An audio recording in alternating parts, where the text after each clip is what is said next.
ẹni tó bẹ̀rẹ̀ gangan tó bẹ̀rẹ̀ wàhálà yìí Saheed Shittu ni. Saheed Shittu ló bẹ̀rẹ̀ wàhálà yìí pẹ̀lú pé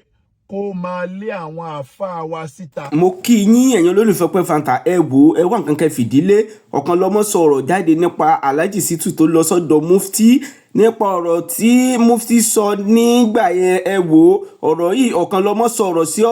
ọ̀rọ̀ yìí náà nípa pé Alhaji Shittu lọ sí ọ̀dọ̀ Mufti ẹ wò ẹ wá nǹkan kẹ́ fìdílé kẹ́ fídíò tí mo fẹ́ play fún yín ẹ wò ẹ má gbàgbé láti subscribe ẹ dẹ̀ má gbàgbé láti tẹ bọ́tìn tó máa láti yẹn níta tí bá ti ń dọ́pù fídíò mi ẹ dẹ̀. Gbogbo wa la rí pé Saheed lọ sọ́dọ̀ bàbá Mufti. Bí mo ṣe rí post yẹn mo kí bàbá Imam Zakaria mo kí ogun tẹ́tí wọlé ẹ dákun mo kí Alhaji Marufudeen ọmọdọ̀ àgbà àwọn tèmi ni látàbẹ́kúta. Gbogbo wa la rí fídíò yẹn àwọn èèyàn wọ́n wá ń sẹ́ndì fídíò yẹn sí mi wọ́n ń sẹ́ndì voice sí mi ọ̀kọ́lọ́mọ ẹ̀wọ̀n kan tí Mufti ṣe Mufti gbàlejò Saheed Shittu ó gbàlejò àwọn kan ó kò yẹ kó rí bẹ́ẹ̀ mo ní Ọlọ́run fún wa ní ẹ̀bùn láti gbọ́ nǹkan yé jura wa lọ. Ọlọ́run dẹ̀ fún wa ní ẹ̀bùn láti rí nǹkan jura wa lọ. Ọlọ́run wá fún wa ní ẹ̀bùn láti jọ ọ̀rọ̀ jura wọn lọ. Ṣé wá rí lórí mídíà yìí o lónìí tá à ń fà lórí ọ̀rọ̀ Saheed Shittu yìí o lónìí tá à ń fà yìí o ẹnìkan ò gbáwájú mi inú jọ̀hún inú gbìyànjú àwọn kan gbáwájú mi láti pé wọ́n bẹ̀rẹ̀ síwájú mi ṣùgbọ́n pé ta ló gbìyànjú jù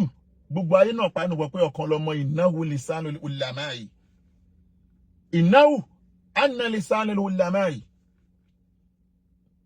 ọdún máa fún wa ní lisanul ulamai mo ní akílẹ̀tẹ̀ ẹ̀fà fún ní Kùránì abóní Kùránì ìbẹ̀rẹ̀ síwájú mi wọ́n ní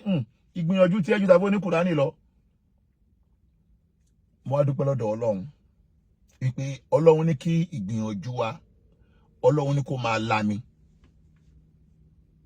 wàláì Ọlọ́run ní kí ìgbìyànjú wa máa lami ìgbìyànjú wa Ọlọ́run ní kó máa rí bá ṣe ń fẹ́ wàláì. Now kí má dẹ̀ lámójú àfààní látẹ̀gì filan sababalika lami wàwá kítáwù wàkéfà wàkàm walimakani jẹmiyan àfààní látẹ̀gì filan bí mo ṣe sọ́njọ́ Friday náà nìyẹn àfààní látẹ̀gì filan má gbàgbé gbogbo tá à ń fà o tó bá ní kí ló bí wàhálà gbogbo tá à ń fà lórí social media yìí má gbàgbé ohun tó fa sábàbí tá à ń fà lórí social media o tí o bá ti rántí ohun tó fa sábàbí o lè mọ̀rọ̀ yẹn dá sí o. látẹ̀gì filan sababal kalami wa waqtahu gbogbo tá à ń fà lórí social media yìí láàrin àwa mùsùlùmí láàrin pàápàá jùlọ láàrin àwa àti Saheed Shittu má gbàgbé o sábàbal kalam kí ló bí sábù wàhálà tá à ń fà yìí wàkáyèfà báwo ló ṣe bẹ̀rẹ̀ wàkám wálìmẹ̀kánì jẹ̀míyà ta ló bẹ̀rẹ̀ gangan kò sẹ́ni tí ó mọ̀ wípé gbogbo wàhálà tá à ń fà lórí social media yìí ẹni tó bẹ̀rẹ̀ ẹ̀ gangan wàlbádàn aslam ànábì ní gbogbo ẹni tó bá bẹ̀rẹ̀ nǹkan gan lálábòsí ẹni tó bẹ̀rẹ̀ ẹ̀ gangan tó bẹ̀rẹ̀ wàhálà yìí Saheed Shittu ni Saheed Shittu ló bẹ̀rẹ̀ wàhálà yìí pẹ̀lú pé kó máa lé àwọn àáfàá wa síta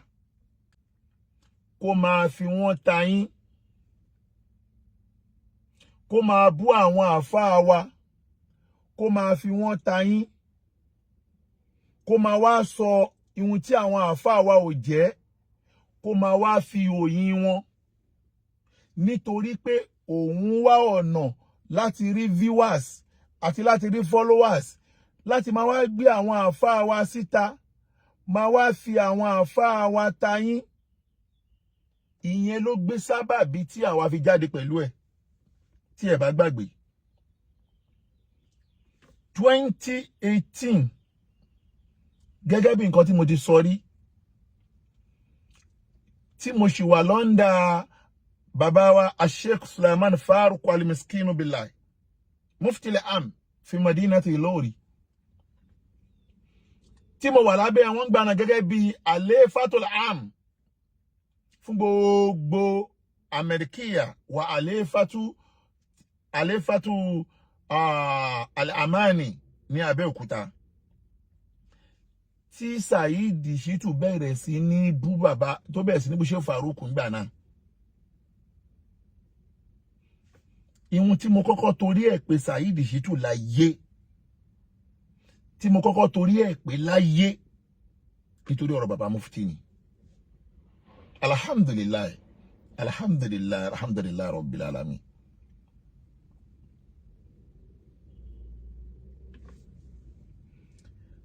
Mo pè ní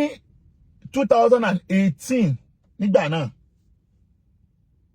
ìjọ tó bẹ̀rẹ̀ sí ní lé bàbá mufti síta tó bẹ̀rẹ̀ sí ní lálé bàbá mufti pẹ̀lú ọ̀rọ̀ kan tó emphasize nígbà náà pé bàbá mufti sọ wípé àsàlátù lè fà á ti ju ìrun ọ̀ranyàn lọ. Mo wá jẹ́ kó mọ̀ wípé bàbá Musbauddin,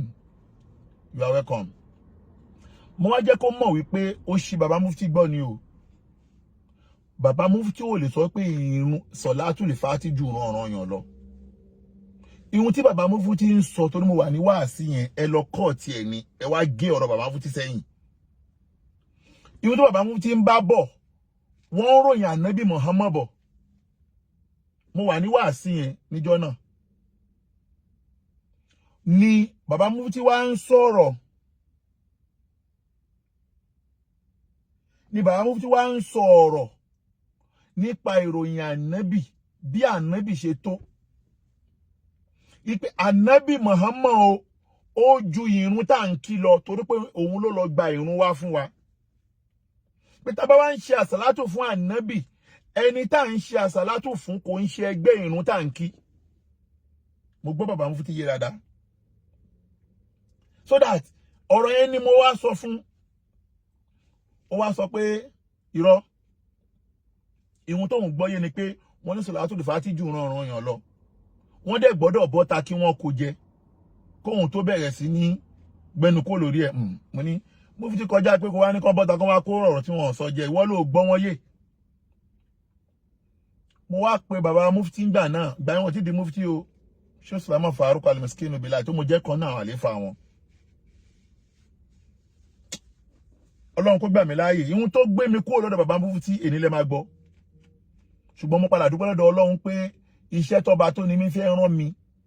Ọlọ́run padà fún mi iṣẹ́ náà jẹ́. Bàbá mufti wá sọ fún mi níjọ́ náà wípé kò gbọ́ àwọn yé ni tó bá gbọ́ àwọn yé kò ní sọ orú nǹkan tó sọ yẹn tó mú padà pé bàbá mufti pé ẹni báyìí báyìí sọ báyìí báyìí wọ́n ní kò gbọ́ àwọn yé ni. Bàbá mufti wá sọ fún wa pé ó dá o Ájàrà mọ́tà bóyá kí wọ́n lọ bá sọ bóyá ó máa gbọ́ ẹ yé. Mo ṣe conference call náà nígbà náà mo ṣe conference call náà pẹ̀lú Saheed Shittu àti bọ́ọ̀lì kan tájọ wà l'Amẹ́ríkà yìí wọ́n pè ní Wálé Banza àtèmi àti Ájàrà mọ́tà ìyàwó bàbá mufti. Èyí tó yẹ kí n pàtàn yín ní wípé mo fẹ́ fi mú ọpẹ́ wá ní o kẹ́ lè mọ̀ pé Ọlọ́run ṣe oore fún wa torí tó bá bi wá pé kí ni problem wa gan pẹ̀lú Saheed Shittu kò sí ní problem méjì problem kan ta nínú ni pé yé bú àwọn àfáà wa mọ́ ó tán yé bú àwọn àfáà wa ní gangan ló bí gbogbo wàhálà yìí ẹni tí mi dẹ́ kọ́kọ́ torí ẹ̀ bá fa wàhálà náà bàbá mufti kí má sọ̀rọ̀ nù a wà lórí conference call pẹ̀lú Ájàrà mọ́tà Wálé Banza Saheed Shittu. Ájàrà mọ́tà wá ń ṣàlàyé ọ̀rọ̀ yẹn fún Saheed pé o gbọ́ wọn yé ni o gbọ́ wọn yé tó bá gbọ́ wọn yé ọ̀rọ̀ yẹn ò rí bó ṣe rò yẹn. Ọjọ́ náà ni Saheed Shittu wá insult Ájàrà mọ́tà pé wo bó ṣe ń bá mi sọ̀rọ̀ ó dẹ̀ ń fi owó bá mi sọ̀rọ̀ ṣé mi wà nínú àwọn ọmọ kéwú ọkọ ẹni. Ọ̀rọ̀ yẹn ló bí mi inú pé ẹgbẹ́ ń gbíbo Saheed Ájàrà mọ́tà tó ń sọ̀rọ̀ ìyàwó àfáà wa ni ó lè má wá insult wọn ló mú Ájàrà mọ́tà kó lórí conference call yẹn náà wá pe àfáà Ibrahim ọmọ Sheikh Farouk kó wá join wa.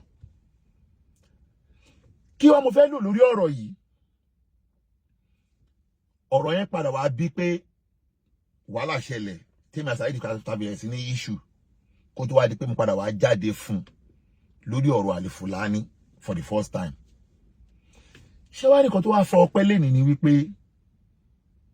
ẹ mẹ́ka ṣàbòsí o. Èmi ò Ana Ṣáàsùn Ṣákìrù Bọ́nà Alim. Tó bá ní kí ni ẹ̀ṣẹ̀ Saheed níwájú mi, ẹ̀ṣẹ̀ tó ṣẹ̀ gangan ní pé ń bú àwọn àfáà wa. Látọ̀rí Sheikh Adam, Baba Loworo, Sheikh Muhyiddin Ajani Bello, Mudir Markaz, Baba Mufti, gbogbo àwọn àfáà baba Alágbára Omi, gbogbo àwọn àfáà wa tó ń bú yìí, mo wá pè sákíyèsí kan gbà náà. Mo pè sákíyèsí kan gbà náà.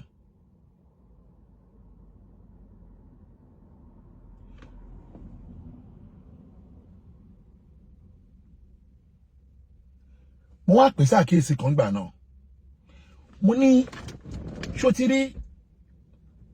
ọ̀nà tó ń gbà ṣe dáwà yìí, ẹnìkan ò ní accept n tó ń sọ. Torí pé ẹnìkan ò gbọ́dọ̀ ṣe dáwà kọjá ohun tó bá tó ní wá ní ká ṣe. Tẹ́ bá lọ wo gbogbo fídíò wa ńgbà yẹn, ihun tí mò ń jẹ́ kó yé ńgbà náà ni wípé tẹ́ bá dé lọ wo interview tí mo ṣe láìpẹ́ yìí, mo dẹ̀ sọ láyìí mọ́yé ìgbà, mo ní nǹkan tó jẹ́ kí n padà face Saheed ni wípé ó ń lo street orientation láti máa fi bú àwọn àfáà wa, láti máa fi ṣe dáwà.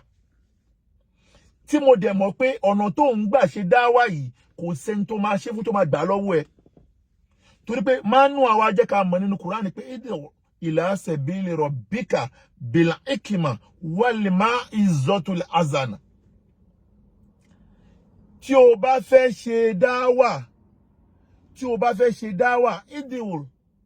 ṣe dáwà ila sabili rabbika, sójú ọ̀nà Ọlọ́run wa, bil hikma ló làákàyè wal mau'izatil hasana, kó dẹ̀ sọ̀rọ̀ tó máa rẹwà. O ò lè fẹ́ ṣe dáwà kó máa wá lálé àwọn àfáà àgbà tó lórúkọ inú Islam, kó wá sọ wípé kí wọ́n wá gbọ́ ohun tó ń sọ yẹn, tàbí kó wá ní káwọn náà máa wù ẹ́ níran. So that street orientation tó wá ń lò yẹn lèmi náà wá pé gbogbo tó ń lò yìí làwa náà ní tó kún lẹ́múlẹ́mú, tó kún lẹ́múlẹ́mú, tó kún lẹ́múlẹ́mú gidi, gbogbo làwa náà ní. Ìyẹn làwa náà ṣe lo street orientation yẹn fún. Òun gan wá rí pé bí ní bá kọlu ni ikọ́ máa tẹ̀ fún kan ní o. Al-majnun wa huwa da'watul majnun, wèrè la fi ń wo wèrè. Tó bá ní pé ìwọ ìjayà ò ní gbọ́, àwa náà máa rí pé àwa gan ìdẹ̀kùn làwa náà, àwa náà ò ní gbà. Ṣùgbọ́n alhamdulillahi rabbil alamin. Ihun tèmi wá ń fẹ́ gangan, ihun tí mò ń fẹ́ gangan tá à ń torí ẹ̀ bẹ́ẹ̀ fa wàhálà ló ṣẹ̀ṣẹ̀ fẹ́ bẹ̀rẹ̀ sí ní ṣe yìí, tó ṣẹ̀ṣẹ̀ bẹ̀rẹ̀ sí ní ṣe ni. Tí ẹ bá lọ fídíò tí mo ṣe ń jọ Friday, kò sẹ́ tó bẹ́ lọ́n kí wàhálà yẹn máa lọ títí láéláé. Kò sẹ́ bẹ́ lọ́n kó máa lọ. À ń láti wá solution sí wàhálà yẹn. Kò lè máa lọ títí láéláé náà. Bàbá wa kan kọ́ ló ń bá wa ṣe dáadáa fún wọn, bàbá wa yẹn gbìyànjú. Wọ́n gbìyànjú pé kí àlàáfíà jọba láàrin wa. Bàbá yẹn dẹ̀ gbìyànjú láti di ọ̀tún lọ́wọ́ mú, láti di òsì lọ́wọ́ mú pé ká tiẹ̀ kọ́kọ́ dẹ́kun ariwo lórí social media. Ọlọ́run dẹ̀ gbà fún wa láàrin oṣù mẹ́fà, ẹnìkan kò gún ẹnìkan. Tí ò bá ń ṣe ibi tán tún lọ gbà wọlé, ibi ọ̀rọ̀ pé ìyàwó obìnrin, ìyàwó kí ló kàn yín pẹ̀lú ọ̀rọ̀ ìyàwó tèmi? Gbogbo wa la mọ̀ bá ṣe manage ìyàwó wa nínú ilé náà. Alájọ máa ṣe manage ìyàwó wa. So that Ọlọ́run wá kádàrá nìyẹn. Ọlọ́run kádàrá pé ọkọ àti ìyàwó ní misunderstanding nìyẹn. Kí làbọ̀rọ̀ sọ di ńlá mọ́ra yín lọ́wọ́, àbọ̀sọ́ di bàbàrà mọ́ra yín lọ́wọ́. Ọjọ́ tí bàbá wa yìí send kíní yìí sí mi pé àwọn orí nǹkan báyìí,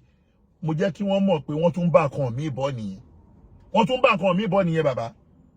Kó tó wá di pé wọ́n lọ lo ẹni tí wọ́n lò yẹn. Ẹni tí wọ́n lò ta ni kò mọ̀ wípé eégún àtiró wọlé, èèyàn àtiró jáde, èèyàn kan náà ló wà lábẹ́ ẹ̀kú. Tẹ̀tẹ̀ bá lọ gbogbo wọn tó wà lábẹ́ kọ́mẹ̀ntì ọ̀rọ̀ ìyàwó, ẹ wá rí pé àwọn kan náà tají tó ń dá wa lákẹ́ fún, tó ń dá wa lákẹ́ náà ló tó wà lábẹ́. Yẹn lè bí náà pé ṣé ibi tó ti fẹ́ gbà lélẹ̀ òkè èmi máa dá yín padà pé ihun tó bí wàhálà yẹn máa padà sórí ẹ̀ kó tó wá rí pọ́n tó wà lọ gbé ọmọbìnrin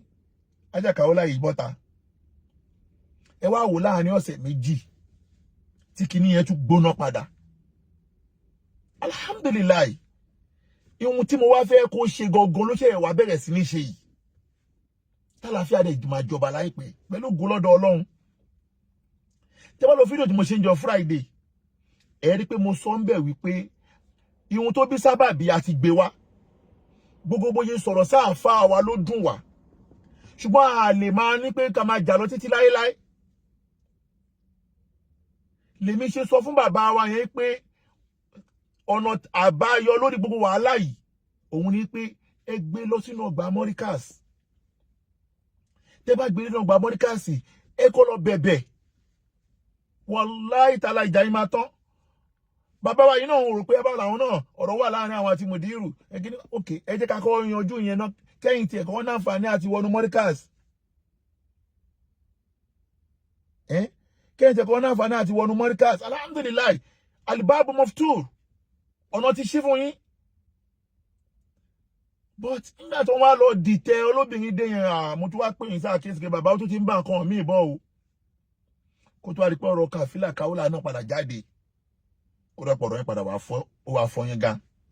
ṣùgbọ́n alhamdulilayi pé ọ̀rọ̀ tó wà lẹ́yìn sìn fẹ́ni tó bá náà níyàn àti ṣe dáadáa o fẹ́ni tó bá náà níyàn pé kàlàáfíà jọba o àǹfààní ti wà kàlàáfíà jọba torí wípé ẹ mú olè ẹni kó lè sá ó sá ẹni kó fi tọwọ́ ẹ lẹ̀ ó fi tọwọ́ ẹ lẹ̀ kí ló tún kù ìhun tá à ń torí ẹ̀ bá Saheed Shittu fa wàhálà ni pé yé bú àwọn àfáà wa kò dẹ̀ máa lọ sílé àwọn àfáà wa ìlẹ́yọ kọ̀ọ̀kan kó lọ máa lọ bẹ̀bẹ̀ lọ tọrọ àforíjì ìyẹn lọ́nà òun ò lè ṣe tẹ́lẹ̀tẹ́lẹ̀ lọ tọrọ àforíjì Ọlọ́run lọ́ba láforíjì ṣùgbọ́n àwọn tí wọ́n náà mọ̀ pé ó ṣàìdá fún lọ tọrọ àforíjì lọ́dọ̀ wọn tó bá ti foríjì ẹ̀ kí ni tiwa ṣọ́ọ́rí bàbá Mufti tó lọ báyìí inú ojú ọ̀nà ló wà torí pé inú ẹni tó kọ́kọ́ jẹ́ kí èmi àti ẹni misunderstanding òun ni bàbá Mufti kò dẹ̀ sí bó ṣe lè nǹkan lórí a lè yọ bàbá Mufti kò ná àwọn àfáà wa tá à ń rí tá à ń pọ́nlé nínú àwọn àfáà wa tá à ń pọ́nlé bàbá Mufti mo dúpẹ́ lọ́dọ̀ Ọlọ́run pé kíkó lẹ́yìn bàbá Mufti tí mo kó lẹ́yìn bàbá Mufti tí n bá kó lẹ́yìn bàbá Mufti mi ò ní lè jẹ́ iṣẹ́ tí mo jẹ́ yìí ọba tó ní mílẹ̀ ló fẹ́ lò mí lórí iṣẹ́ yìí torí pé mo wo ọ̀tún mo wo òsì mo wo wájú mo wo ẹ̀yìn mi ò rẹ́ni tó níṣẹ́ yẹn jẹ́ dáadáa bí mo ṣe tó lè dàbí mo yẹ jẹ́ṣẹ́ yẹn ní ẹni tó níṣẹ́ yẹn jẹ́ bẹ́ẹ̀ mo wá gbọ́dọ̀ Ọlọ́run pé ẹni yìí òun náà padà rí wípé kò sọ́nà àbáyọ kọjá kóun padà lójú ọ̀nà àánú tóun wà tẹ́lẹ̀ yẹn ṣé wá rí gbogbo apology tí Saheed ń ṣe ládìjọ́ ọjọ́ yìí gbogbo apology tó ń ṣe ládìjọ́ ọjọ́ yìí àná ni Saheed ṣẹ̀ṣẹ̀ sọ òótọ́ ọ̀rọ̀ níbi apology ẹ̀ ó lọ kí bàbá Mufti kò lọ kí bàbá Mufti ò jẹ̀bi o lọ́dọ̀ tèmi o aksam bẹ̀rẹ̀ bẹ̀lẹ̀ Kaaba bàbá Mufti ò jẹ̀bi ìhun tó yẹ ká bá lọ́dọ̀ àfà tó yẹ ká bá lọ́dọ̀ ẹni tó bá jẹ́ olùbẹ̀rù Ọlọ́run náà bá lọ́dọ̀ bàbá Mufti yẹn aksam bẹ̀rẹ̀ bẹ̀lẹ̀ Kaaba mi mú jámálà bàbá Mufti o torí wípé mo sọ fún yín nínú fídíò kan tí mo ṣe tẹ́lẹ̀tẹ́lẹ̀ olóyè lè kéré kò sóyè tó kéré níwájú ilé ọba tó máa fúnyàn lóyè ìlú èèyàn gbọ́dọ̀ máa ṣiṣẹ́ oyè ìlú yẹn bàbá Mufti àfáàlú ni wọ́n kíyàn wá náà fẹ́ lọ kí wọn bẹ́ẹ̀ mi tẹ́ èmi ti mọ̀ tẹ́lẹ̀ pé wọ́n ti yanjú ọ̀rọ̀ yẹn ti pẹ́ wọ́n ti yanjú ẹ̀ ti wípé ó fẹ́ wá kí bàbá Mufti tó wá yọjú sí bàbá Mufti yẹn wọn ò lè le ẹlẹ́ẹ̀kejì ń bẹ ipe bàbá Mufti gbà lálejò ìyẹn lẹ máa fi mọ̀ yàtọ̀ láàrin alùtasọ̀wúfù wàgéèrò alùtasọ̀wúfù ẹ máa mọ̀ yàtọ̀ láàrin àwọn onísúfí àtẹni tí ò ń ṣe onísúfí onísúfí ló tẹ̀lé ọ̀rọ̀ Ọlọ́run tó ní pé alladhina yunfikuna fi sarahi wa dorai walghadhimina alghayz wal'afi anin nasi wallahu yuhibbul munzinin onísúfí ló tẹ̀lé àyà yẹn wípé alladhina yu'minuna bil alladhina fi sirai wa dorai ẹni bá náwó ní kọ̀rọ̀ tó ná gbagba wal ghazimina al ghais onísúfí ló máa ń gbé ìbínú mì wal anfina anin nasi kò sí ohun tí yàn lè ṣe fún onísúfí láyé anfina anin nasi ó máa ṣàforíjì fún ẹ wallahu yuhibbul munzinin gbogbo ẹni tó bá rí bẹ́ẹ̀ lọ́wọ́ máa ń foríjì tó pé bàbá Mufti foríjì wọ́n foríjì yẹn ihun tó yẹ ká bá lọ́dọ̀ wọn nìyẹn ihun tó yẹ ká bá lọ́dọ̀ wọn nìyẹn o àkíkọ́tò lè amórí o ṣùgbọ́n kíní kan mo ń bọ̀ lórí nǹkan tí mo gbọ́ lẹ́nu Saheed lánàá mo máa play fídíò yẹn o ṣùgbọ́n kíní kan tí mo kàn rí tí yẹ kí a pe bàbá Mufti ṣàkíyèsí ẹ̀ kíní kan péré mo rí tí mo yẹ ká pe bàbá Mufti ṣàkíyèsí ẹ̀ Lillahil Kamal òun ni wípé bàbá Mufti bóyá wọ́n wá gbọ́ bóyá wọ́n ò gbọ́ bóyá wọ́n mọ̀ bóyá wọ́n ò mọ̀ Allahu alam ṣùgbọ́n kí bàbá Mufti náà kọ́kọ́ lè rí pé nǹkan kan tẹ́ kan ní kó ṣe ń jọ yẹn gẹ́gẹ́ bí Mufti al-Am tó já sí wípé ọjọ́ tí Wasiu Ayinde sọ̀rọ̀ sí gbogbo àwọn àfà tí Wasiu Ayinde sọ̀rọ̀ sí gbogbo àwọn àfà tí bàbá Mufti sọ pé àwọn ń gbọ́ ọ̀rọ̀ yẹn báwọn ṣe wà lóde yẹn ẹsẹ̀kẹsẹ̀ ni bàbá Mufti ń sọ fún Wasiu Ayinde wípé ó gbọ́dọ̀ ṣe àtúnṣe lówájú àwọn aláàfáà bàbá Mufti tẹ̀ mú máìkì lé Wasiu Ayinde lọ́wọ́ báyìí gbọ́dọ̀ pé Wasiu Ayinde sọ pé òun ò tí ì rí fídíò yẹn ó lè tọrọ àforíjì lórí ohun tóun ò mọ̀ ṣùgbọ́n bàbá Mufti nǹkan kan tí mo lérò pé yẹ kẹ́ ṣe ń jọ yẹn ni wípé àfáà yín tí sẹ́kí Sheikh Adam Saheed sọ pé àwọn náà bà ìsìláàmù ilẹ̀ Yorùbá jẹ́ gbólóhùn tó sọ yẹn mo lérò pé yẹ kẹ́ fún ní máìkì ń jọ yẹn pé Saheed ọ̀rọ̀ tó sọ yọ̀rọ̀ burúkú ni o ó yá gba máìkì kó tún ọ̀rọ̀ yẹn ṣe wàláì tàláì ta ní pé Ọlọ́run fi bẹ́ẹ̀ sọ́kàn bàbá Mufti torí pé Ọlọ́run ló ń fún yàn ní núrù ìdáyà o ta ní pé bàbá Mufti rántí kó kàn ní pé Saheed gba máìkì yìí o ọ̀rọ̀ tó sọ yìí pé Sheikh Adam ló bà ìsìláàmù ilẹ̀ Yorùbá jẹ́ láàfáà mi tó yẹ pé ṣé wàá dàmọ̀ tẹ́yìn ròyìn fún wa báyìí bàbá Mufti ẹ wo ṣé wàá dàmọ̀ tẹ́yìn ròyìn fún wa báyìí ẹ wo bẹ́ ṣe ròyìn ṣé wàá dàmọ̀ fún wa yìí ẹ wo bẹ́ ṣe ròyìn ṣé wàá dàmọ̀. orí ẹlòmíì tí ó lóun ọ̀sọ̀ nǹkan mi nípa sí Adam yàtọ̀ sí tí ń sọ yìí kò sí. kí ni kan náà. iná bàlágínà bí sùránà bí sùránà. bí sùránà gbogbo gíga téèyàn adéláyé tá adéláyé bàlágínà òun ni. wàṣàwà fi ilmi wal fadail. bàlágínà. ilmi wal fadail. àyìn sí Adam tó kọ́ jẹ́ àfa wa ká má sọ ìta ń sọ ìyá sọ àbùsí ń parẹ́ ni. ká má sọ ìta ń sọ ìyá sàbùsí nípa wọn ni. àyìn o àyìn sí Adam. iná bàlágínà bí sùránà. gbogbo tá ń pè bẹ́ẹ̀ láyé bàlágínà òun ló gbé wa dé bẹ́ẹ̀ òun ló fi jàlálí àti ẹ̀tọ́ ní lára bí ìgbà tí pẹ́pẹ́ bá ń wọ ọmọ rẹ̀ báyìí táṣì ó sì máa bọ́ sí lára á ní ìṣe òfin lé àrídì. aláàdìbàlì àmìlú látúbálù ìsàndó lẹ́mẹ̀lá. ìṣẹ̀wù òfìlẹ̀ àrídì kálẹ̀ àṣìbàlì àmìlú látúbálù ìsàndó lẹ́mẹ̀lá.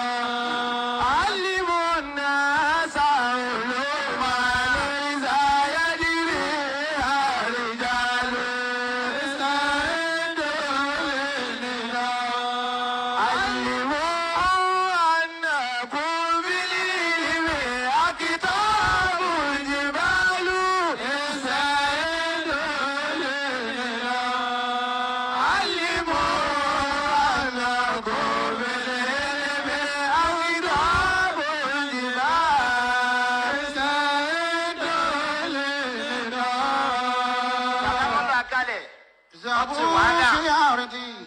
ìjọ tágbára ń bẹ tí wọ́n dìde wàhálà mà wọ́n á wọ kíláàsì látàárọ̀ láti máa sọ àwọn ọmọ pẹ̀lú tọ́lọ̀ fún wọn kò ní rántí oúnjẹ dọ̀sán tásìkò òru bá tó kọ́mọ̀sẹ̀ lọ́hùn ẹ̀ka ìlà bí wọ́n bá ti ká ìlà àtẹ́jọ́ tó dá wọn padà nù kíláàsì ìyẹn wọ́n tún bá dìrọ̀lẹ́ tí a bá ti ń tọ́ ẹ̀ ló tún bẹ̀rẹ̀ wàhálà lédè àwọn tí ó ṣe lẹ́sìn fún lálẹ́ wọ́n sì wàhálà ń lọ yéé ìgbà tágbà dé tọ́yẹ̀ wọ́n máa sinmi ọwọ́ agbé mọ́ àdọ́rà kalẹ̀ níjọ́ mọ́ndé ìgbà míì wọ́n wà á sínú ọgbà àti ọba wa nù ọgbà kíláàsì tó bá wọn ni wọ́n wọ̀ mọ́tà. Bàbá Mufti kọ́lọ́n bá wa wà pẹ̀lú yín ọjọ́ tí mo gbọ́ fídíò yìí tẹ́ sọ̀rọ̀ yìí fúnra mi ni mo kọ́ọ̀tì àárín ẹ̀ jáde èmi ni mo fi fọ́tò Sheikh Adam sí torí pé mo rí wípé ọ̀rọ̀ tẹ́ sọ yẹn àáfàá yín ni Sheikh Adam kódà ó sírì yín ni ẹbí yín ni Sheikh Adam bàbá yín ni Sheikh Adam àwa ò kéwú lọ́dọ̀ Sheikh Adam àwa ò lọ gba àmọ́ àrí Sheikh Adam lójú báyìí ìròyìn wọn la gbọ́ àti jòhún ìdí wọn fún ìsìláàmù lóye kí ìfẹ́ Sheikh Adam máa pa wá ṣáàrì pẹ̀lú gbogbo mísíkìlà tó wà ńlẹ̀ ọjọ́ tẹ́ ṣe fídíò yìí mo padà lọ post ẹ̀ káwọn èèyàn lè mọ bí ẹ ṣe ṣe pẹ̀lú Sheikh Adam àáfàá yín yìí tẹ wá ròyìn fún wa ìtínú wa wá dùn yìí kíyàn kan wá sọ pé òun ló ba ìsìláàmù lẹ̀ Yorùbá jẹ́ ṣé tí gbólóhùn yẹn bóyá ẹ gbọ́ rí ta ní pé ẹ kàn jẹ́ kó mọ̀ pé kó kó ọ̀rọ̀ yẹn jẹ ẹni tó gbìyànjú fún ìsìláàmù lẹ̀ Yorùbá tó yìí ẹni tó yẹ gbogbo àwọn èèyàn tó yìí kíyàn kan wá sọ pé ṣé wàá dámọ̀ ló ba ìsìláàmù lẹ̀ Yorùbá jẹ́ Bàbá Mufti ta ní pé ẹ rí yẹn ṣe ń jọ yẹn wàláì tàláì ẹ bá náà já débi pé kò sẹ́ni tó máa padà káyín lábàámọ̀ lórí gbogbo ohun tó ṣẹlẹ̀ yìí ẹ wá gbọ́ ohun tó sọ mí báyìí mi nífẹ̀ẹ́ fàágùn púpọ̀ ò tó yí mi fẹ́ eléyìí ò ń ṣe kí ni ẹ gbọ́. ti jẹ bàbá ẹ ibi tó ba ìsìlámù jẹ dé sẹ́rí ẹ̀yin tẹ́ máa ń sọ pé ẹ fi àbádámọ̀ lẹ̀ bàbádámọ̀ ló bá ìsìlámù jẹ òun ló bá ìsìlámù lẹ̀ Yorùbá jẹ́ ádámọ̀ òun ló bá ìsìlámù ilẹ̀ Yorùbá jẹ́ lóun lọ́mọ ẹ̀ ń tú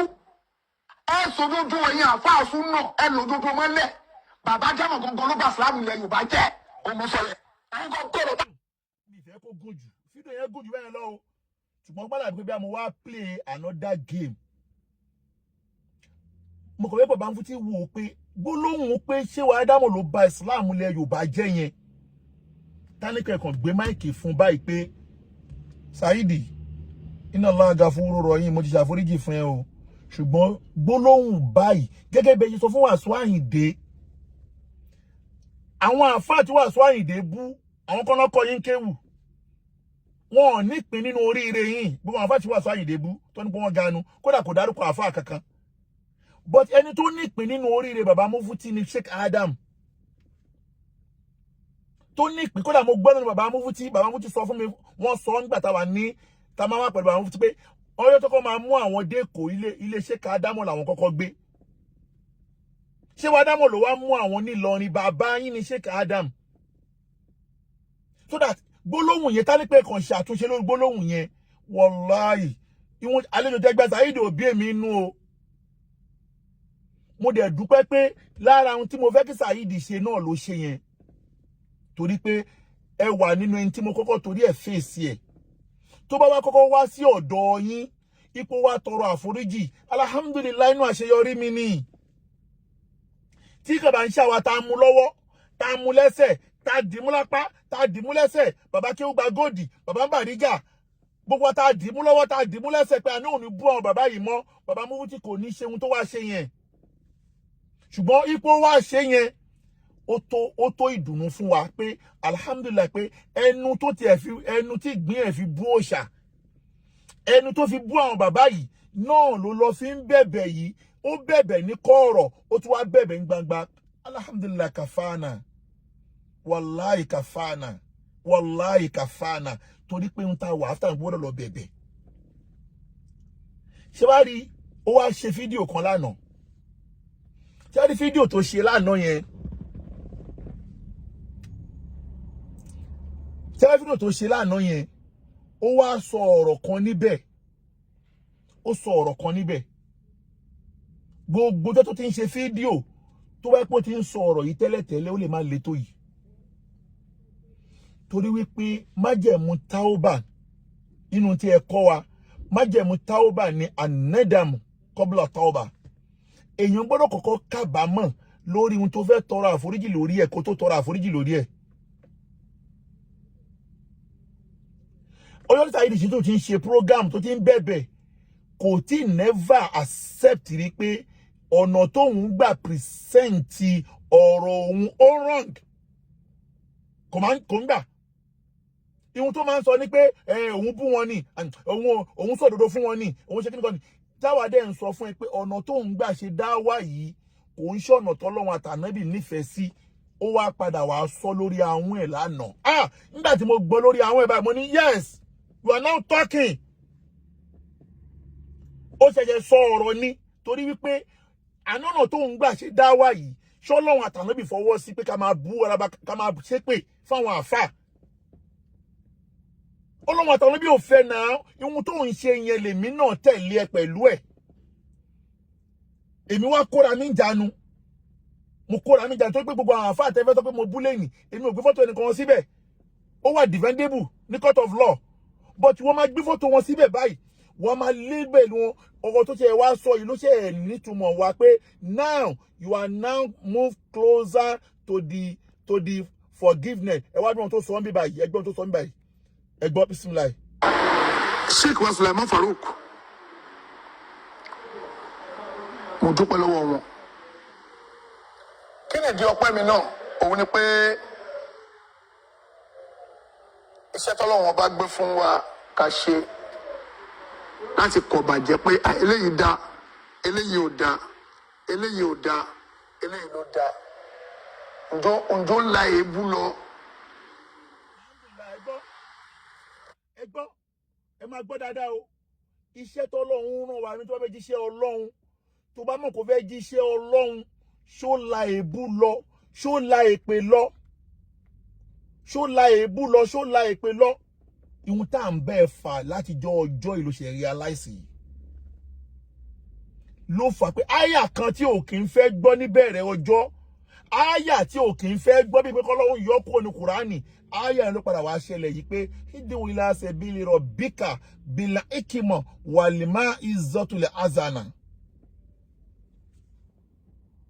ẹjọ́ ẹ̀yin tẹ́ ń ṣe pé ẹ má ṣe pé lórí ẹ má ṣe pé fún anybody ẹjọ́ ẹ̀yin tẹ́ ń ṣe pé ẹ má ṣe pé gbólóhùn yẹn àyà yẹn gọgọ ló ti ẹ̀ tú yìí pé àní tó bá máa pèpè sójú ọ̀nà Ọlọ́run bílì ìkìmọ̀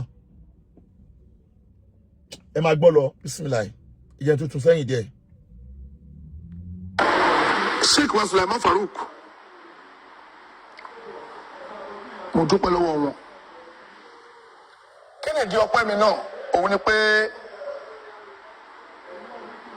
iṣẹ́ tọ́lọ́run bá gbé fún wa ká ṣe láti kọ̀ bàjẹ́ pé eléyìí dá eléyìí ò dá eléyìí ò dá eléyìí ló dá ǹjọ́ la èébú lọ kò léébú lọ bí o ṣe léébú lọ náà ni o ṣe kí ni o ní ò la èpè lọ àwa náà ń jíṣẹ́ wa torí pé wọ́n ní kullu bani ádámọ̀ khata'un wọ́n ní gbogbo ọmọ ádámọ̀ o wọ́n máa ṣe aláṣìṣe gbogbo ọmọ ádámọ̀ aláṣìṣe tí wọ́n bá wá ṣe nǹkan pé ó ṣe nǹkan tí ò dáa tí wọ́n bá fẹ́ pè sákèésì ọ̀nà wo ló fẹ́ fi pè sákèésì. àwọn pa àwọn bàbá wa Sheikh Sulaiman Farouk sákèésì pẹ̀lú èébú tó ní agbára tó ti pọ̀ jù tó deserve. ẹgbọ́n tó sọ mẹ́yẹn àwọn ọ̀nà tó ń gbà pé àwọn àáfàá yẹn táwa ń torí ẹ̀ bá ẹjà ọ̀nà èébú àti èpè tó ti pọ̀ jù mi ìfẹ́ play àwọn fídíò yẹn púpọ̀ lénìí mi ìbá kọ́ àwọn fídíò kan pé nígbà tí wọn náà ń gbọ́ àwọn fídíò yẹn ìwọ gan rí pé ọ̀rọ̀ yìí ti pọ̀ jù I don't know why ìgbà tó ń sọ bóyá o process ẹ̀ kó tó sọ ni I don't understand ọ̀rọ̀ tó ń sọ tí ò tí ì lo ọdún mẹ́rin ọdún márùn-ún tó dẹ̀ ń sọ́jọ́ tó ń sọ pé evergreen lọ̀rọ̀ ẹ ọ̀rọ̀ yẹn ò tí ì lọ́dún mẹ́rin ìwọ náà ò fẹ́ gbọ́ mọ́ torí pé ó ti pọ̀ jù ẹ máa gbọ́rọ̀ yẹn lọ. àwọn àtọ́lọ́hún ọjọ́ ní kéèsì. ẹgbẹ́ Saheed sọ ihun tá à ń sọ fún ẹnìyẹn pé bí wọ́n ṣe ń lé àwọn àáfàá yẹn síta nígbà náà ibi tó kù sí lára wọn tí wọ́n ń lé yẹn àwọn àtọ́lọ́hún lẹ́lẹ́jọ́ lẹ́yìnzá àléhìn bí mùsàtìrù ọlọ́run ò rán wọn kẹ́ máa ṣọ́kọ̀kọ́ wọn ọlọ́run ò dẹ̀ ní pé lillahi likamal ihun tá à ń sọ fún ẹ gangan nìyẹn wípé àníṣe gbogbo tó ń ṣe ń pa wọn nígbà yẹn ti pọ̀ jù wàláì tààlà Saheed ò nẹ́ṣẹ̀ kan tó ṣe mí o tó bá lè ṣe ohun tó yẹ kó ṣe ọlọ́run lè kádàrá tó bá wà ní àkọọ́lẹ̀ ọlọ́run alẹ́ padà dọ̀rẹ́ tó bá wà ní àkọọ́lẹ̀ ọlọ́run ni o tó bá dẹ̀ sí ní àkọọ́lẹ̀ ọlọ́run a lè má ṣọ̀rẹ́ ká má ṣọ̀tá ká má jàmọ̀ ṣùgbọ́n ànífẹ́ kó gbà wípé ihun tó ń sọ ń gbà yẹn ó ti pọ̀ jù ó lè máa ṣerú nǹkan bẹ́ẹ̀ kí gbogbo wa máa wá wú ẹ̀ níran tọ́lọ́run bá fi lè dá Fíráò náà ó máa dá Músà pẹ̀lú ẹ̀ ni ọlọ́run gbọ́dọ̀ yọ̀yàn kan tó máa fi ṣe ní check and balance ẹ máa gbọ́ lọ. Ànábì wa Muhammad sallallahu alayhi wa sallam iṣẹ́ tọ́lọ́run ọba gbé fànàbí ni pé sọ fún wọn ní ròdùnú dẹ̀ sọ fún wọn pé ìyà ọlọ́run ń bẹ sọ́lọ́ ní ìwà ànábì máa bú wọn sọ́sọ́ bẹ́ẹ̀ kò síbi tó ti sọ. Saheed èmi ò mà ní ọ̀tọ̀ fi ń sọ ọ̀rọ̀ yìí o wàhálà mi mà ní ọ̀tọ̀ fi ń sọ o ṣùgbọ́n tó wáyé pé o lọ ń sọ̀rọ̀ ibi níyàtò sọ́ọ̀lìà tó wáyé pé o lọ ń sọ̀rọ̀ yìí pẹ̀lú níyàtò sọ́ọ̀lìà ọlọ́run ò bá máa ṣàmójúkúrò tó pọ̀ fún ẹ torí wípé ọlọ́run rán ànábì sí wa ọlọ́run dẹ̀ tún sọ fún ànábì pé ìran tí mo rán ẹ sí wọn yìí omi ò ní kó lọ ṣọ́ wọn pèpè fún wọn ní ọjọ́ tọ́lọ́run fẹ́ rán ànábì Mùsá sọ́dọ̀ Fìrìáwó náà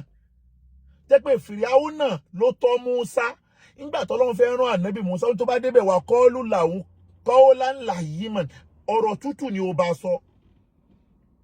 ihun tó ń sọ yìí tí mo wo fídíò ẹ lánàá ṣó ní gbogbo nǹkan míì tó bá wà lẹ́ẹ̀mí ẹ lórí nǹkan tó ń ṣe yìí Allahu alam ṣùgbọ́n tèmi fẹ́ kó sọ ló ṣẹ̀ṣẹ̀ ń sọ yìí ẹ máa gbọ́ lọ. ara mistake tèmi ṣe ni pé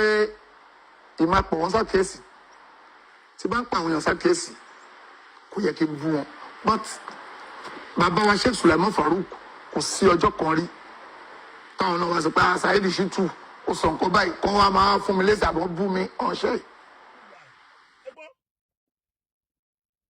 In fact alhamdulilayi ipe Saheed lè sọ̀rọ̀ eléyìí jáde lẹ́nu ipò ọlọ́run lè gba ẹnu ẹ sọ̀rọ̀ nǹkan báyìí pé òun dìsáàfù kó máa bú wọn bàbá mufti Sheikh Sulaiman bàbá Mudir Markaz Sheikh Adam bàbá Lówóró bàbá wa Muideen Bello gbogbo àwọn àfáàyàn àgbọ̀dọ̀ nǹkan máa kó fídíò wọn wá wọn dìsáàfù ẹ Saheed ìjà tá à ń bẹ ẹjà nìyẹn ìjà tá à ń bá ẹjà gangan lélẹ̀ kí ló ò ṣẹ̀mí lẹ́sẹ̀ kankan náà kí ló ṣe fún mi ihun tí bàbá kí ó gba góòlù torí ẹ̀ sọ pé àwọn ò tẹ̀lé ẹmọ́ náà lélẹ̀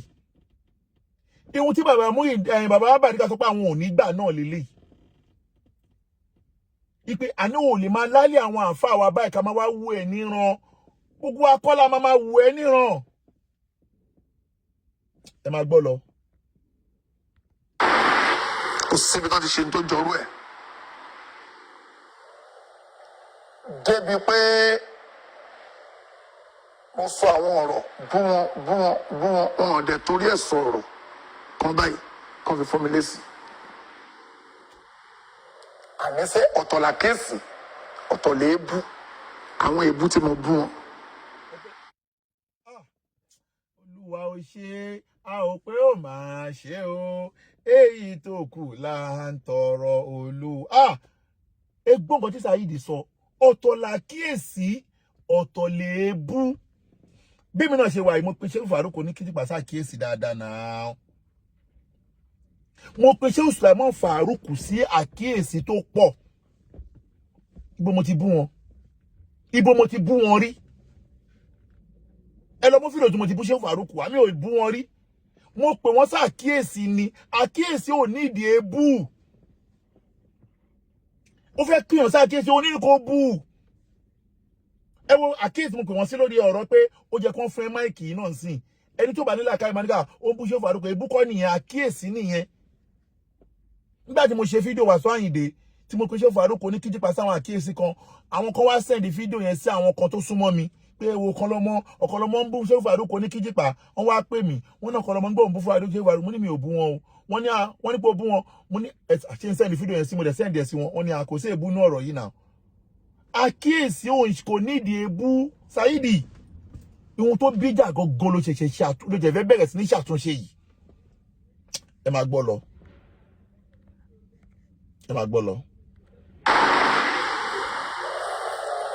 Talile tó ń pè mí tó ń bú ọ̀tọ̀ làkíyèsí. Àkíyèsí ọ̀tọ̀, èébú tèmi wá fi sí. Nígbà tí àáfàá wa Sheikh Sulaiman, bàbá wa Mufti, wọ́n máa ń wù àgbàlagbà pọ̀ ókè. Àkíyèsí yẹn àti ìyànjú yẹn ó wá kù tèmi àti wọn. Níwájú Ọlọ́run láàrin èmi àti wọn, ǹjọ́ yẹ kí n bú wọn tó bá jẹ́ pé àwọn náà ń bèébú. Ọ̀tọ̀ wọn bèébú wọn ṣe kankan, èmi lèmi ń bú wọn. Iṣẹ́ Ọlọ́run ọ̀tọ̀. Torí ẹlòmíràn sọ pé Abasa Ayinde ò bú wọn náà, òun sòdodo ni mo sòdodo, ṣùgbọ́n èébú tí mo fi ṣiṣẹ́ ó rọ́ǹgì. Yes.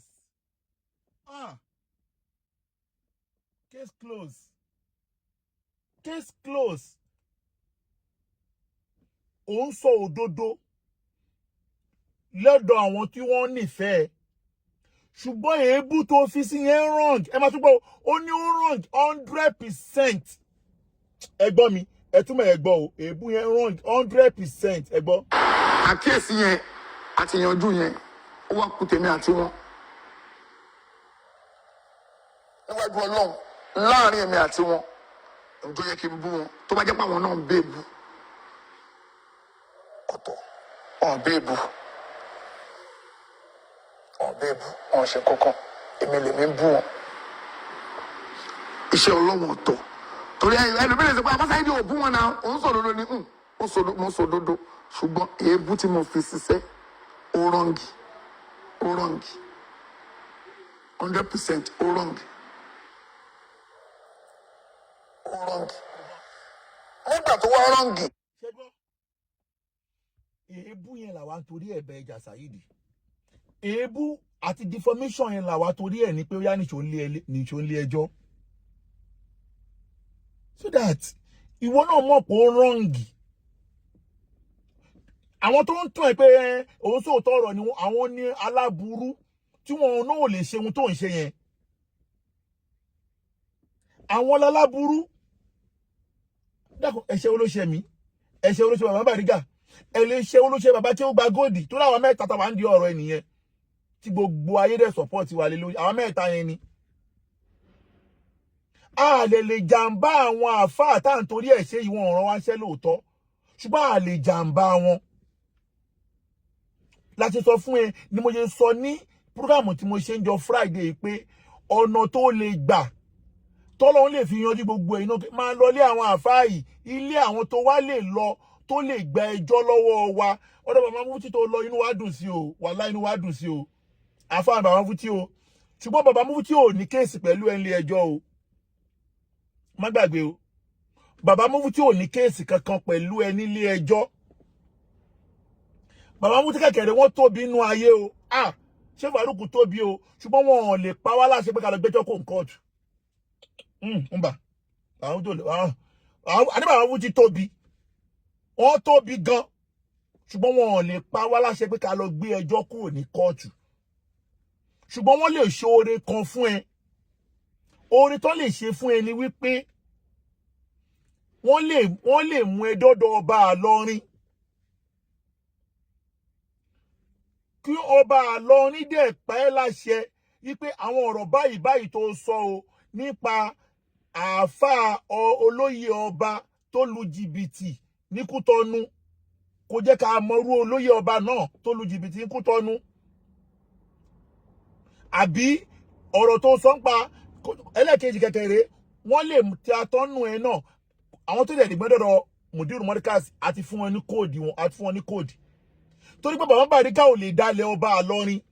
ló gbéṣẹ́ fún wọn. Astagfirullah ọba àlọ́kọ́ ló gbéṣẹ́ fún wọn. Wọ́n ń ṣiṣẹ́ on behalf ọba Àlọrin. Mo dẹ̀ jẹ́rìí tọ́ba Àlọrin bá máa gbàlejò ẹ wọ́n máa pe bàbá Bàrígà. Wọn ò lè ṣe lẹ́yìn bàbá Bàrígà. Torí pé bàbá Bàrígà ló nífẹ̀ẹ́ ìlú ẹ̀ pé òun ò ní gbàbọ̀dẹ̀ fún ìlú òun kò sí iye tẹ́lẹ̀ fún òun ò ní gbàbọ̀dẹ̀ fún ìlú òun.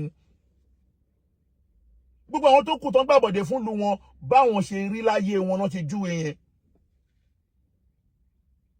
So that tí ọba dọ́dọ̀ ọba Àlọrin ó dá mi lójú pé ọba Àlọrin wọ́n máa pe bàbá Bàrígà.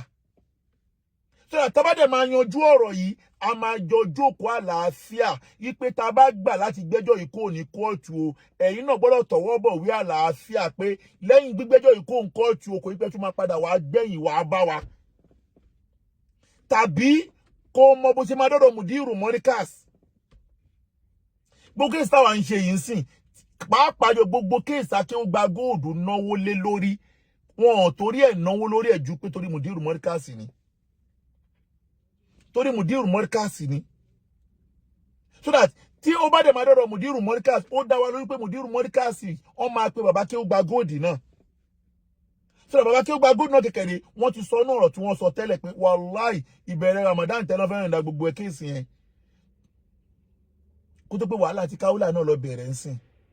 Àwọn yẹn dàdí pé wọ́n lórí ti Kaula yìí náà pé kó ṣe sùúrù pé ẹni strike pa lọ́ àtáàkì yàn nínú àwẹ̀ yìí ká ṣe sùúrù. Bàbá Akéwùgbà Gold ṣàdéhùn pé àwọn yọ̀ǹda gbogbo ní oṣù àwẹ̀ yìí àwọn ò ní àtáàkì anybody. Nígbà tí wọ́n bá gbé nǹkan rìn kiri àwọn yọ̀ǹda pé àwọn ò ní attack anybody. So that tí bàbá Mudiru bá wá rẹ pé bàbá Akéwùgbà Gold náà ní choice pé kán surrender lọ.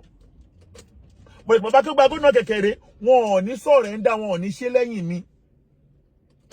ò ní ṣe lẹ́yìn mi torí wípé inú tí ẹ fẹ́ ṣe bàbá Akéwùgbà Gold tẹ́lẹ̀ Ọlọ́run bá mi ṣe dára fún bàbá Akéwùgbà Gold ni wípé gbogbo ìpàdé tó pé bàbá Akéwùgbà Gold sí lọ́dọ̀ mọ́ọ̀mù yẹn wọ́n fẹ́ yanjú bàbá Akéwùgbà Gold kan wá yọ bàbá Akéwùgbà Gold kó nú ọ̀rọ̀ yẹn gẹ́gẹ́ bó ṣe pẹ̀lú Fúlàní kan wá padà wá lo bàbá Akéwùgbà Gold láti dájú kọ mí tí àbá tí ìyanjú ọ̀rọ̀ yìí láti root akọ̀mọ́ máa padà sójú kan náà ni àwa ti rẹ́dì pé kàlàáfíà jọba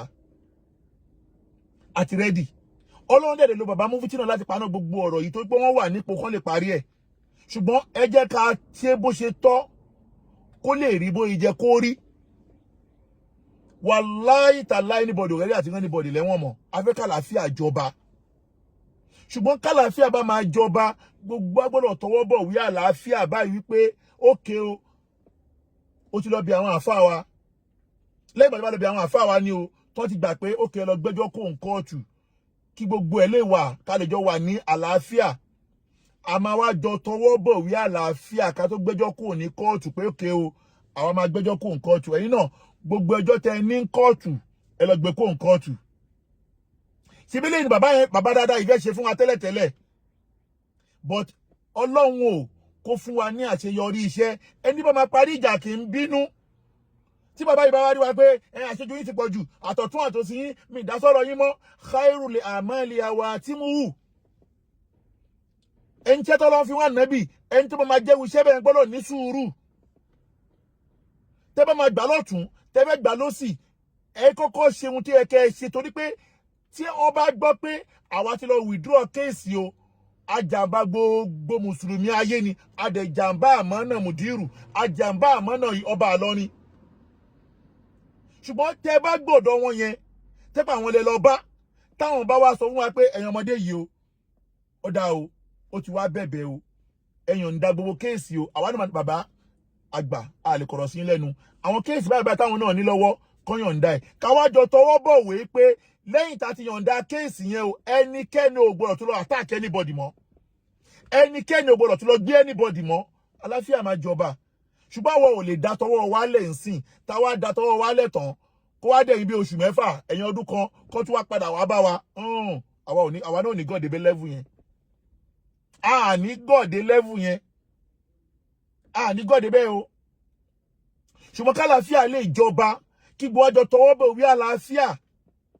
Wallahi ta mo bóyá bàbá tó ní àwẹ̀ tí mò ń gbà mo rẹ́dí kálàáfíà jọba. Torí pé gbólóhùn kan tí mo gbọ́ lẹ́nu Saheed yìí ó ti mọ tá à ń torí ẹ̀ bóun fa wàhálà. Àní ihun tó ń ṣe ń gbà yẹn àṣejù ti wọ̀ ọ́. Ẹ wá gbọ́ délẹ̀. Ẹ jẹ́ n sún mẹ́yìn dẹ̀. Ohun tó yẹ kí n bú wọn tó bá jẹ́ pé àwọn náà ń bèèbù ọ̀tọ̀ ọ̀n bèèbù ọ̀n ṣe kankan èmi lèmi ń bú wọn iṣẹ́ ọlọ́wọ́n ọ̀tọ̀ torí ẹlòmíràn sọ pé Saheed ò bú wọn náà òun sòdodo ni mo sòdodo ṣùgbọ́n èébú tí mo fi ṣiṣẹ́ ó rọ́ǹgì 100% ó rọ́ǹgì. Nígbà tó wá rọ́ǹgì irú àfa wa Sheikh Sulaiman Farouk bàbá mufti wọn wò pé ok gbogbo ebú tó bú mi èmi náà yá fi wọ náà fọlọ mo forí jẹ pátápátá.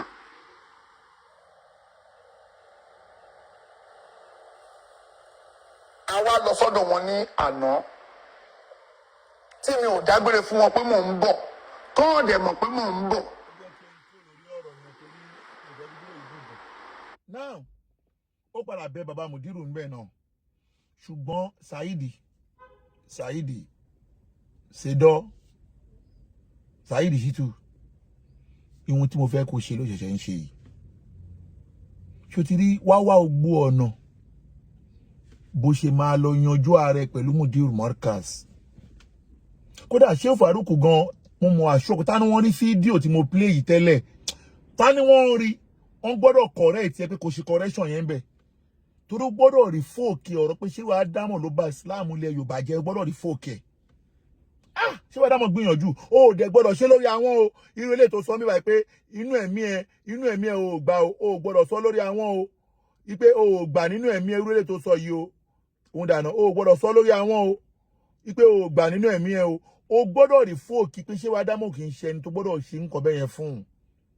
Ṣé wàá dámọ̀ gbìyànjú fún Islam ilẹ̀ Yorùbá mi fẹ́ play àwọn bad video o gbọ́ ẹ wele tó sọ o gbọ́dọ̀ sọ pé lórí inú ẹ̀mí ẹ ò gbà o. Ó sọ pé Sheikh Adamu kì í ṣe àfẹ́sìn tá a bá ṣe pé àgbà pé wọ́n ní àwọn tó bá sọ pé Sheikh Adamu kì í ṣàfẹ́sìn ó sọ bẹ́ẹ̀ jáde lẹ́nu pé wọ́n kì í ṣàfẹ́sìn táwọn èèyàn bá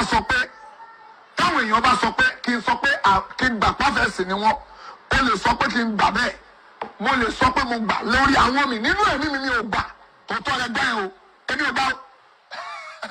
mo lè dúró pé mi ò lè fi wọ́n tọrọ ọmọ.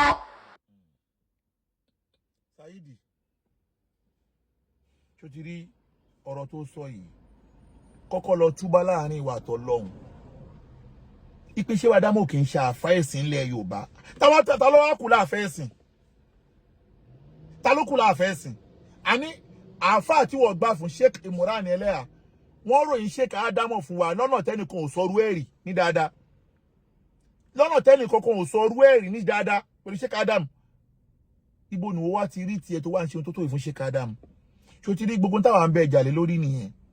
tọ́lọ́run bá kó ẹ̀ mọ́ ṣe tí o bá lè ṣàtúnṣe alhamdulilayi àlàáfíà jọba o ṣó ti rí ohun tó ṣẹ̀ṣẹ̀ bẹ̀rẹ̀ sí ní ṣe ìlàwà ń sọ fún ẹ pé kó máa ṣe tẹ́lẹ̀tẹ́lẹ̀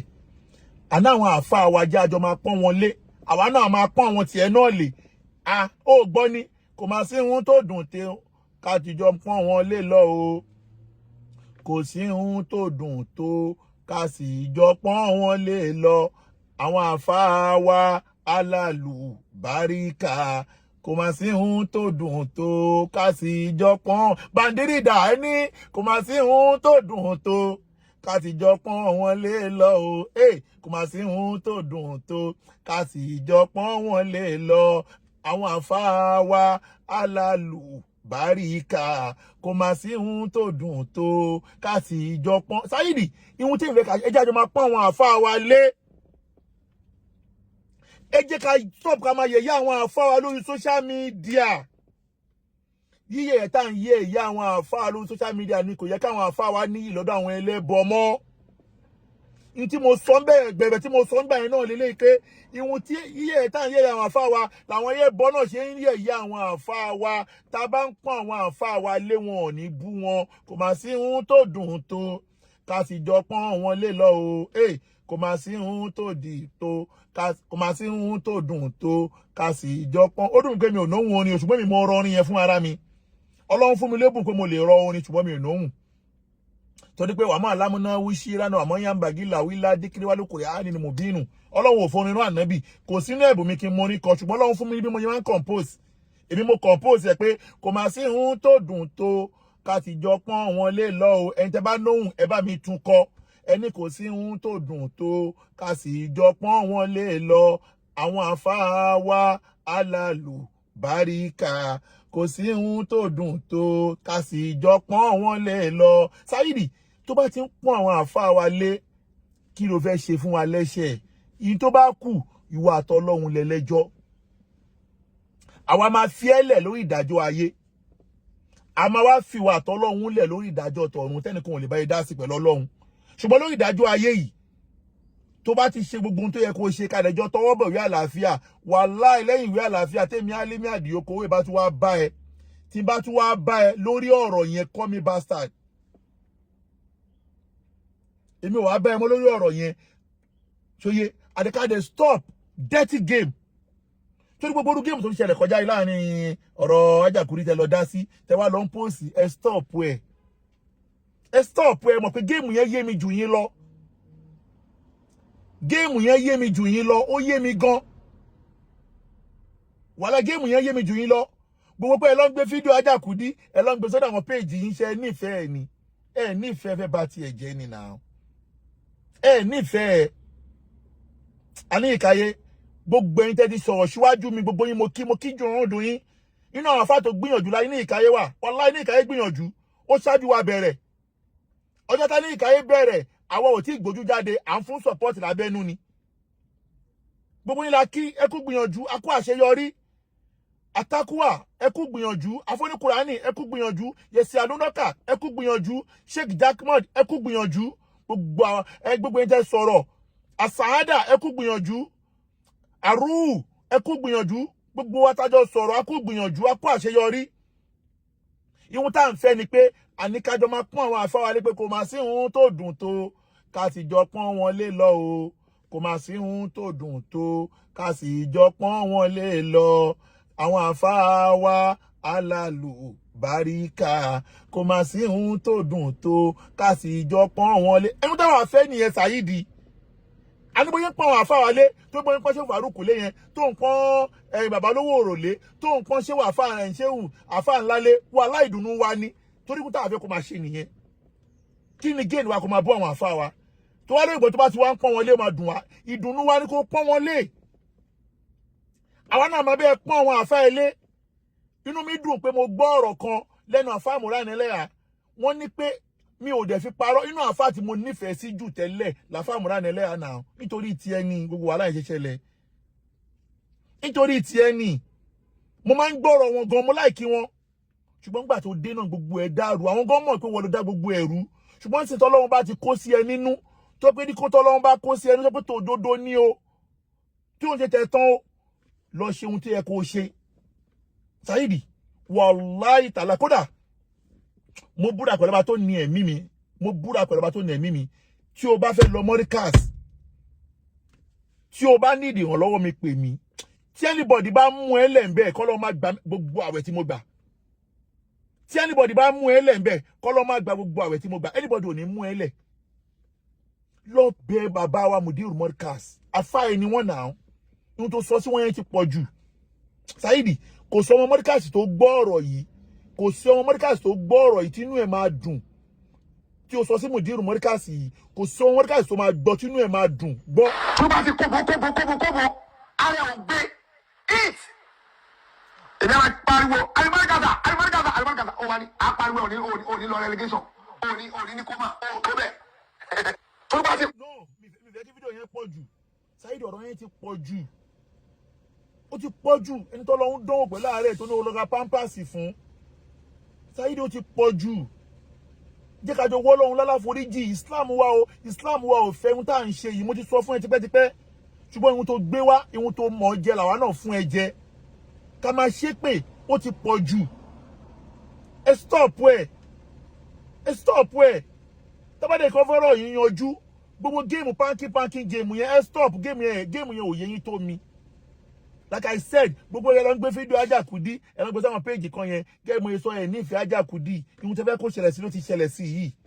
kí wàá ní géèmù yín pẹ̀lú nǹkan tó ṣẹlẹ̀ sí Ajakudi mo sọ ọmọdé mi ní problem l'Amẹ́ríkà gbogbo pé kò lè travel mọ́ yẹn wàhálà mi ní problem mo búra pẹ̀lú tó ní ẹ̀mí mi lẹ́yìn àwẹ̀ máa travel mo búra pẹ̀lú tó ní ẹ̀mí mi ìwé mi ò ní problem pẹ̀lú ìwé mi máa travel lẹ́yìn àwẹ̀ máa tún wọlé máa jáde mi ò ní problem ó kàn dùn mí pé ọmọbìnrin tájọ ṣe wàhálà yẹn Ọlọ́run kàn lò yín láti ti nǹkan míì jáde ní tó wà nínú ẹ̀ jáde ni ṣùgbọ́n Ọlọ́run lọ́ba aláforíjì ṣé Kúdí ò gbìyànjú gbàtà wà lójú ogun ni ṣe bí ẹni tó sọ fún wípé ihun tí ọ̀kan lọ́mọ ṣe fún òda tí bóun ló ń ṣe wá sí yẹn wípé ẹ̀yin ọ̀pọ̀lọpọ̀ obìnrin ẹ̀ ní sùúrù lé ọkọ lẹ́ṣẹ̀ di single mother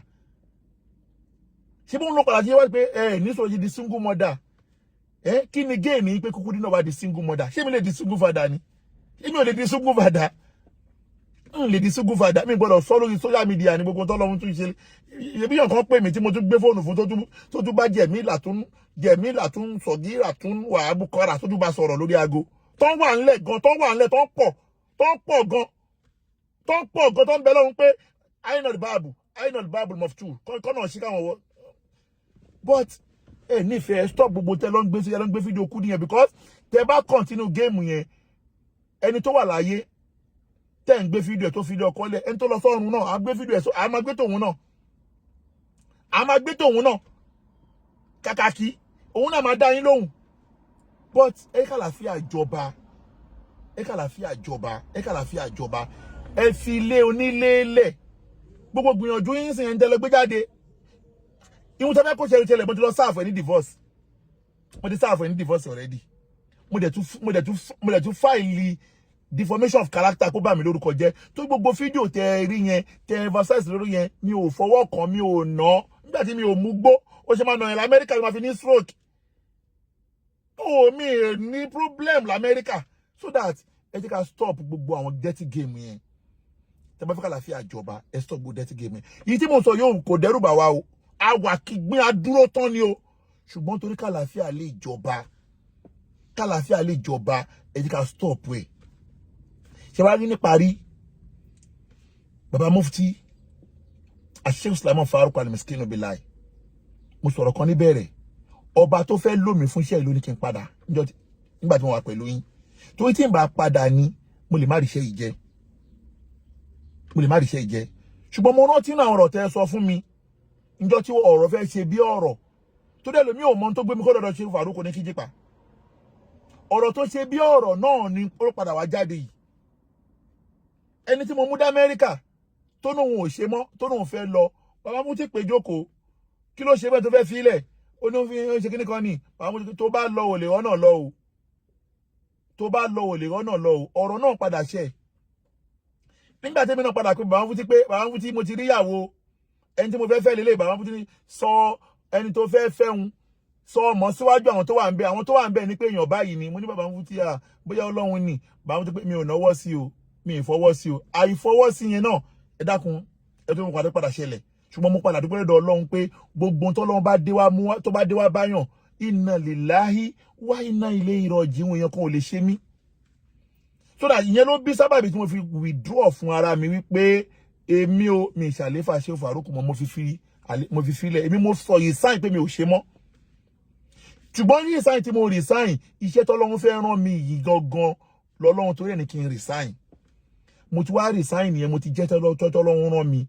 alhamdulilayi rabbil alamin ṣe wá rí baba Mufti mo wá fẹ́ bẹ̀yìn lẹ́bẹ̀ kan ṣe ti rí wíwá tí Saheed wá sọ́dọ̀ yín wàláì oríire ló jẹ́ fún mi ìdùnnú ló jẹ́ fún mi o oríire ìdùnnú ló jẹ́ fún mi lórí àṣeyọrí iṣẹ́ mi.